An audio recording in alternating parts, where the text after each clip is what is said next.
Listen, I keep getting questions like, how does RFK Jr. actually win? Everyone's saying he's a spoiler. There's no way that he can win with the Electoral College.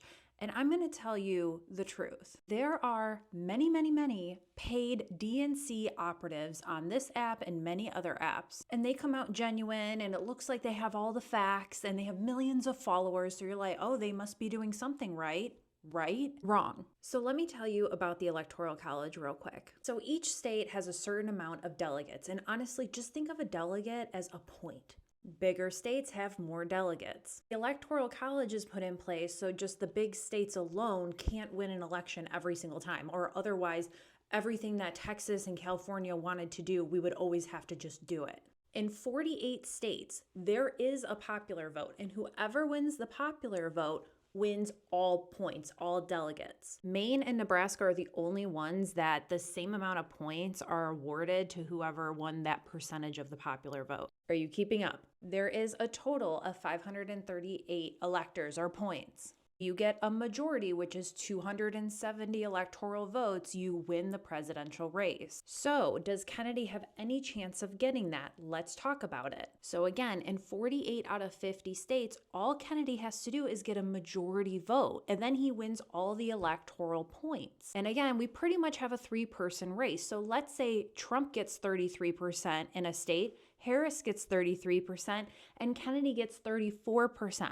Yeah, it doesn't even have to be 50. All he has to do is get 34% if the other two have 33, and he wins that whole state. There are a lot of polls that have him around 20% right now. And I can tell you, most of those polls are way underrepresenting him. What they'll do is they'll ask, do you want Trump, Harris, or other? And that is not a reliable poll if someone has to click other and then another screen pops up with the other candidates. Every candidate should be listed right on that screen just as they would appear on the ballot. But I digress. So this is how Kennedy wins.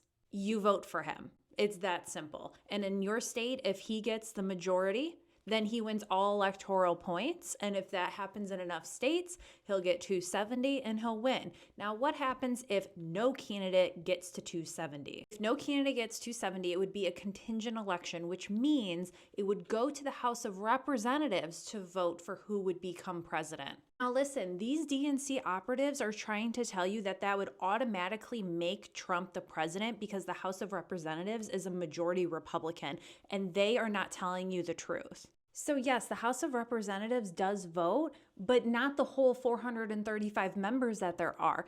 Every state gets one vote. So you would only need 26 votes out of the 50 to become president. My guess is that the breakdown, when you actually break it down state by state, is about half Democrat, half Republican. So imagine this situation where you have 25 Republicans and 25 Democrats.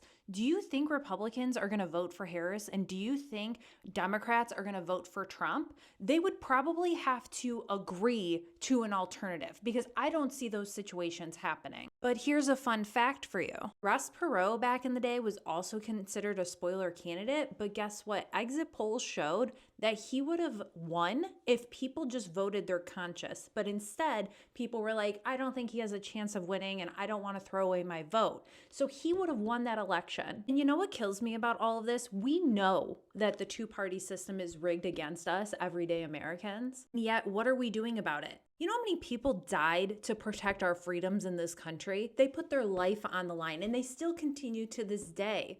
And people are too scared just to change their vote. Nothing ever changed with people just sitting around and complaining. Change happened when people got out of their houses and protested and did something about it and changed their vote. Anyone that tells you otherwise is probably profiting off the two-party system and are not for us. But as always, let me know your thoughts and make sure you're following me for more.